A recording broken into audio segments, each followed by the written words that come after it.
অন্তর্বর্তীকালীন সরকারের বয়স ৯ মাস অতিক্রম করে ১০ মাসে পড়েছে, কিন্তু এখনো পর্যন্ত সরকার দেশকে স্থিতিশীল করতে পারেনি। ঢাকা শহরে প্রায় প্রতিদিনই বিভিন্ন দাবি দাওয়া নিয়ে আন্দোলন, সরকারের উপর মানুষের অনাস্থার বহিঃপ্রকাশ। সরকার নিজ থেকে মানুষের দাবি দাওয়া পূরণের উদ্যোগ নিলে এভাবে জনভোগান্তি সৃষ্টি হয় না, কিন্তু এক্ষেত্রে সরকারের উদাসীন মনোভাব পরিলক্ষিত হয়েছে। গণঅভ্যুত্থানের সরকারের বিরুদ্ধে আন্দোলন কিংবা চাপ সৃষ্টি করে দাবি আদায় করা সত্যিই দুঃখজনক। আমরা লক্ষ্য করছি সরকার তার ১০ মাসে এসেও এখনো পর্যন্ত কার্যকর সংস্কার কার্যক্রম শুরু করতে পারেনি। সরকার শপথ নেওয়ার পরপরই ৪টি রোডম্যাপ প্রকাশ করতে পারত। প্রথমত, দুর্নীতি, ব্যাংক ডাকাতি ও লুটপাটের সাথে জড়িতদের বিচারের রোডম্যাপ। ২ নম্বর, গণহত্যার বিচারের রোডম্যাপ। ৩ নম্বর, ঐক্যমতের ভিত্তিতে রাষ্ট্র সংস্কারের রোডম্যাপ। ৪ নম্বর, নির্বাচনের রোডম্যাপ। কিন্তু সরকার লক্ষ্য উদ্দেশ্যহীনভাবে চলছে। অনিশ্চিত যাত্রার যেমন ভবিষ্যৎ নাই, অন্তর্বর্তীকালীন সরকারের যাত্রারও আমরা কোনো ভবিষ্যৎ অনুমান করতে পারছি না। বিশেষ করে নির্বাচনী রোডম্যাপ বা নির্বাচন নিয়ে অনিশ্চয়তা সরকারের সাথে রাজনৈতিক দলগুলোর দূরত্ব সৃষ্টি করেছে। সরকারের দায়িত্ব গণহত্যার বিচার, রাষ্ট্র সংস্কার ও নির্বাচন, কোনোটাকে কোনোটার মুখোমুখি না করে তিনটাকেই সমান গুরুত্ব আরোপ করা। অন্যথায় রাজনৈতিক দলগুলোর সাথে সরকারের দূরত্ব আরও বাড়বে এবং এতে করে জাতির ভাগ্য আকাশে অন্ধকার মেঘ নেমে আসবে। প্রিয় সাংবাদিকবৃন্দ, প্রিয় দেশবাসী, অন্তর্বর্তীকালীন সরকারের প্রধান উপদেষ্টা ডক্টর মোহাম্মদ ইউনূসের সরাসরি পরামর্শে ও তত্ত্বাবধানে গঠিত নির্বাচন কমিশন নিয়ে প্রশ্ন তুলছে কেউ কেউ। যখন নির্বাচন কমিশন গঠিত হয় তখন সকল দলের মতামত নেওয়া হয়েছে, এমনকি যারা প্রশ্ন তুলছেন তাদেরও মতামত নেওয়া হয়েছে। মূলত নির্বাচনকে বানচাল করতেই এবং আরেকটি ফ্যাসিবাদী ব্যবস্থা কায়েম করার জন্য কেউ কেউ এই ধরনের স্বপ্ন দেখছে এবং নির্বাচন কমিশন ঘেরাও করছে। বরং উপদেষ্টা পরিষদ গঠন নিয়ে রাজনৈতিক দলগুলোর মতামত নেওয়া হয়নি, যে কারণে উপদেষ্টা পরিষদের কতিপয় ব্যক্তি নিয়ে অনেকের আপত্তি রয়েছে। ঠিক এজন্যই গণ অধিকার পরিষদ শুরু থেকেই বলে আসছে, গণ অভ্যুত্থানের সকল স্টেকহোল্ডারদের প্রতিনিধিদের নিয়ে জাতীয় সরকারের আদলে উপদেষ্টা পরিষদ পুনর্গঠন করতে হবে। কিন্তু সরকার সেটিকে একদমই গুরুত্ব দেয়নি। শুরুতে জাতীয় সরকার করা হলে আজকে গণহত্যার বিচার, রাষ্ট্র সংস্কার ও নির্বাচন নিয়ে এমন সাংঘর্ষিক পরিস্থিতি সৃষ্টি হতো না। কিন্তু একটি গোষ্ঠী ক্ষমতার লোভ সামলাতে না পেরে একটি একপাক্ষিক সরকার গঠন করেছে, যে কারণে সরকার এখনো পর্যন্ত দেশের আর্থসামাজিক দুরবস্থার উন্নয়ন তো করতেই পারেনি, বরং রাষ্ট্রীয় ও সামাজিক অস্থিরতা দূর করতে সরকার প্রতিনিয়ত ব্যর্থ হচ্ছে।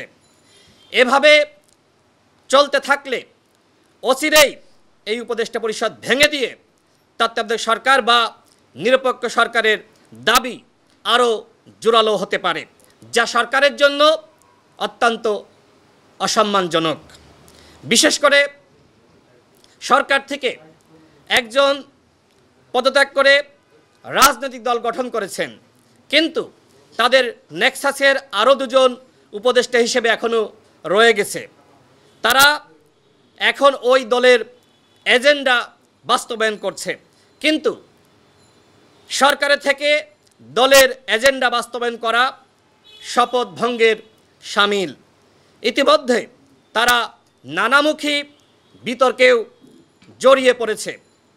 উপদেষ্টা আসিফ মাহমুদ কর্তৃক এনসিপির প্রতিনিধি হিসেবে নিয়োগপ্রাপ্ত ঢাকা উত্তর সিটি কর্পোরেশনের প্রশাসক মোহাম্মদ এজাজের বিরুদ্ধে নিষিদ্ধ ঘোষিত সংগঠন হিজবুত তাহরীর সাথে সংশ্লিষ্টতার তথ্যপাত্র গণমাধ্যমে উঠে এসেছে।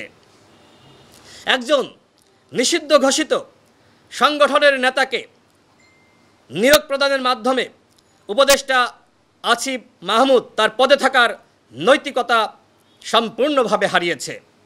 এমনকি তার এপিএসের বিরুদ্ধে দুদকে তদন্ত চলছে, কিন্তু তার মন্ত্রণালয় কোনো তদন্ত কমিটি এখনও পর্যন্ত গঠন করেনি। এপিএসের দুর্নীতির দায় উপদেষ্টা আসিফ মাহমুদ কোনোভাবেই এড়াতে পারেন না। উপদেষ্টা মাহফুজ আলমও বিভিন্ন সংগঠন, রাজনৈতিক দল ও নেতাদের নিয়ে বিরূপ মন্তব্যের মাধ্যমে সমাজে ও রাজনৈতিক অঙ্গনে অনৈক্য এবং অস্থিরতা তৈরি করেছে। উপদেষ্টা পদে থেকে এমন শপথ ভঙ্গ করার পরে তিনি কোনোভাবেই পদে থাকতে পারেন না।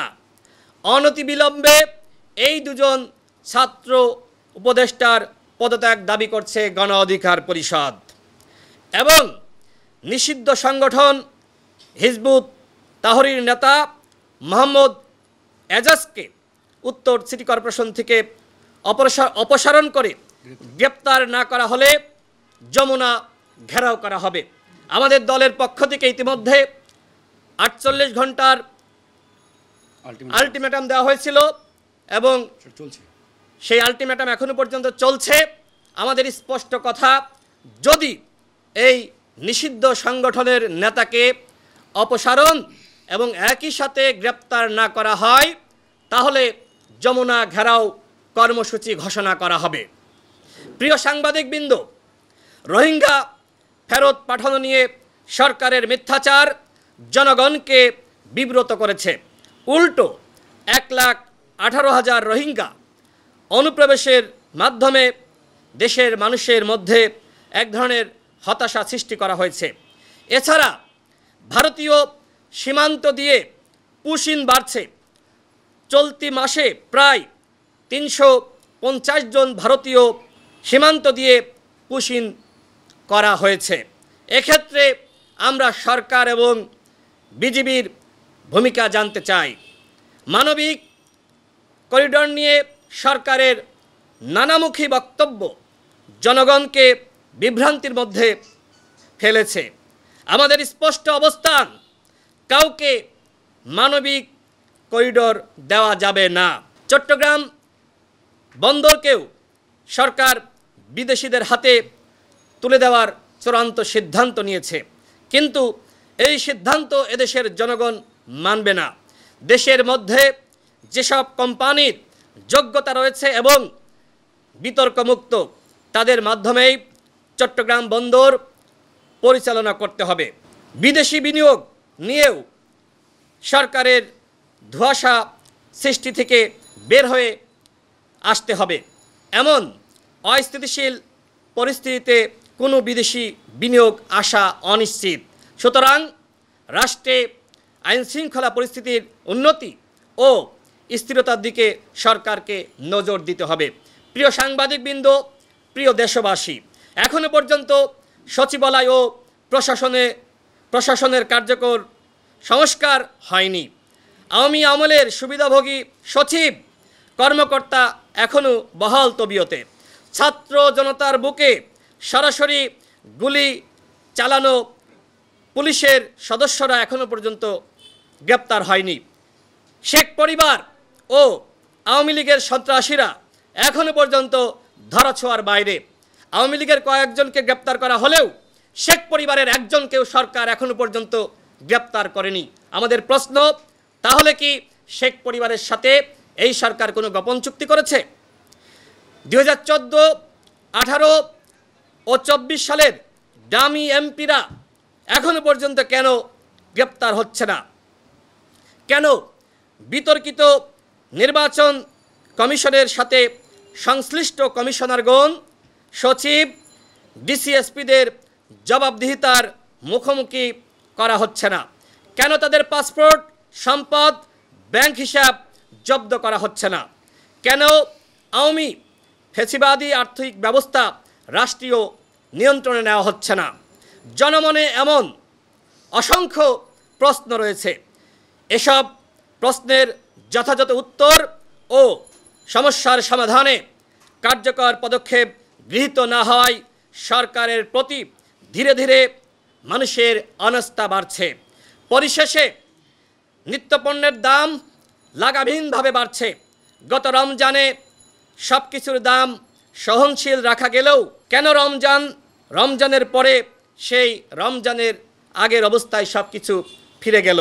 বাজার নিয়ন্ত্রণ ও সিন্ডিকেটের দৌরাত্ম্য বন্ধ করতে না পারলে গণঅভ্যুত্থানের স্বাদ সাধারণ মানুষ ভোগ করতে পারবে না। সরকারকে এদিকে মনোযোগ দেওয়ার আহ্বান জানাচ্ছি। পরিশেষে আমাদের যে মোট কথা সেটি হলো, শেখ হাসিনার রাষ্ট্র দখলের আইন প্রয়োগ করে কোনো প্রশাসক নিয়োগ দেওয়া চলবে না এবং অবৈধ আইনে নিয়োগকৃত সকল প্রশাসকদের নিয়োগ বাতিল করতে হবে।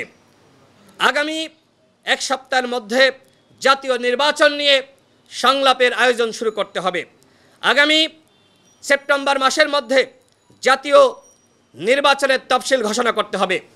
এনসিপির উপদেষ্টা ও সরকারের দপ্তর থেকে এনসিপির ছাত্র প্রতিনিধিদের পদত্যাগ করতে হবে। করিডোর ও চট্টগ্রাম বন্দর নিয়ে কোনো ধরনের সিদ্ধান্ত সরকার নিতে পারবে না।